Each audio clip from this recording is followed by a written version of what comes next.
od crnogorske nezavisnosti, da li vama danas to deluje kao nezavršen projekat i da li mislite da su upravo Srbi i srpski narod predali to? Nezavisnost Crne Gore je tužan dan za srpski narod i to će i ostati sve dok traje Crna Gora, posebno u ovom obliku, pod ovom vlašću koja sve što čini je rasrbljavanje Crne Gore i umanjenje značaja srpskog naroda, a vidimo i Srpske pravoslavne crkve.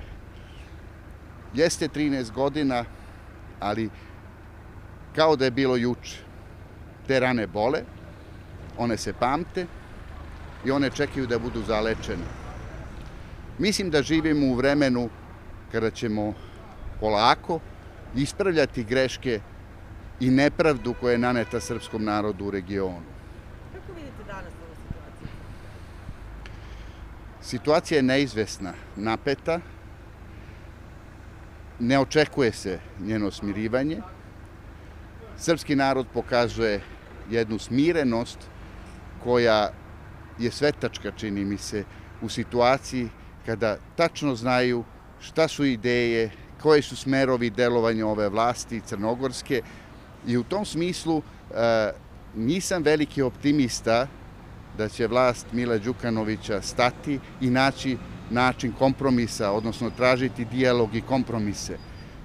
Vidi se da je za njih jedini smer dalje eskalacija i konfrontacija sa srpskom narodom sa namerom da se protera srpski narod kao faktor u Crnoj Gori. Dakle, i vi to vidite, da je istrebljenje Srba i njihov krajnji cilj.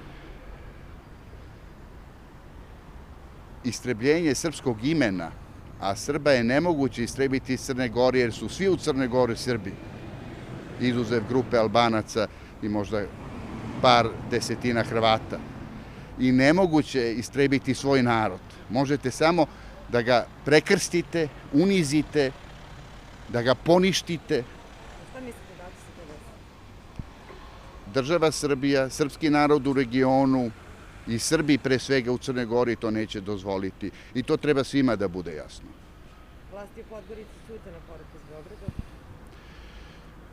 Vlasti u Podgorici ni do sada nisu mnogo pametnih stvari rekli, ja tako ne očekujem ni u buduće, a što se tiče poruke iz Srbije, ona je bila tiha, ali vrlo glasna za sve koji imaju uši da čuju, a to znači srpski narod nije sam, ma gde bio. Da li je položaj srpskog naroda teži danas nego pre 14 godina, pre referenduma? Naravno, položaj srpskog naroda se neprestano pogoršava i to je jedna tendencija koja je u skladu sa svim onim dešavanjima unazad 30 godina kada je u pitanju srpski narod na prostoru Zapadnog Balkana. Milo Đukanović je samo jedan od egzekutora te politike, ali moj optimizam se bazira na promenama u međunarodnoj politici, na promenama stavova vodećih sila prema srpskom narodu. Srbija je faktor stabilnosti, faktor, ona je rešenje, a ne problem. Ona je zemlja s kojom se razgovara, dogovara, traže perspektive. To je ono što mnogi ne mogu da prežale i to je ono što mnoge plaši, jer Srbija se podigla i neće tu stati. Koji su sledeći koraci?